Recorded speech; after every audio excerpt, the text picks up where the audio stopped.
एक दफा का जिक्र है कि एक घने जंगल में जहाँ तरह तरह के जानवर रहते थे। इस जंगल का बादशाह एक बड़ा और ताकतवर हाथी था। सब जानवर इसकी इज्जत करते और मोहब्बत से इसे मोटू राजा कहते थे। लेकिन इस हाथी को अपनी ताकत पर बहुत गरूर था। वो छोटे जानवरों को हकीर समझता था और इनका मजाक उड़ाता था। एक दिन मोटू राजा तालाब पर पानी पीने जा रहे थे। अचानक एक छोटा सा चूहा इनके बड़े कदमों के सामने दौड़ता हुआ आया और बोला, मोटू राजा ध्यान से चलिए, कहीं आप मुझे कुचल ना दे।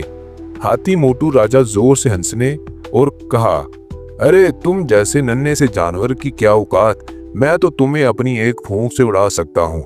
जाओ यहाँ से, मेरा रास्ता मत रोको। बेचारा छोटा चूहा डर गया और खामोशी से वहां से भाग गया। लेकिन वो दिल ही दिल में बहुत गमगीन था कि राजा ने इसके छोटे कद का मजाक बनाया।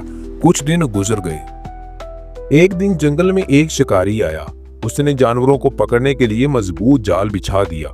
सुबह जब मोटू राजा जंगल में घूम रहे थे, इनका पैर इस शिकारी के जाल में फंस गया। मोटू राजा ने अपनी पूरी ताकत लगा दी, मगर जाल बहुत मजबूत था। जितना वो जोर लगाते इतना ही जाल सख्त हो जाता।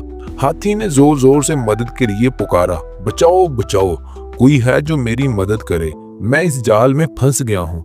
जंगल के सारे जानवर डर गए और कोई भी करीब जाने की हिम्मत ना कर सका।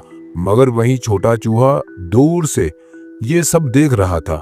वो दौड़ता हुआ आया और मोटू राजू से बोला, अरे राजा जी परेशान ना हो, मैं आपकी मदद करूंगा। मोटू राजा हैरत से बोले, तुम एक छोटा सा चूहा हो, मेरी मदद कैसे करोगे, ये कैसे मुमकिन है।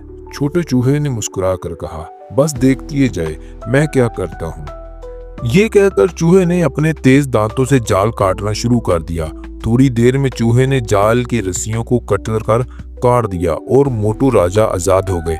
मोटू राजा खुश होकर बोले, छोटे दोस्त, मैंने तुम्हें छोटा और कमजोर समझकर तुम्हारा मजाक उड़ाया था, मगर आज तुमने साबित कर दिया कि कद से नहीं काम से इंसान बड़ा बनता है। चूहे ने मुस्कुराते हुए कहा, राजा जी हर जानदार की अपनी अहमियत होती है, चाहे वो छोटा हो या बड़ा, हर किसी की जरूरत कभी न कभी पड़ती है। इस दिन के बाद मोटू राजा ने कभी किसी को हकीर या कमजोर नहीं समझा। जंगल के सारे जानवर आपस में मोहब्बत और इज्जत के साथ रहने लगे।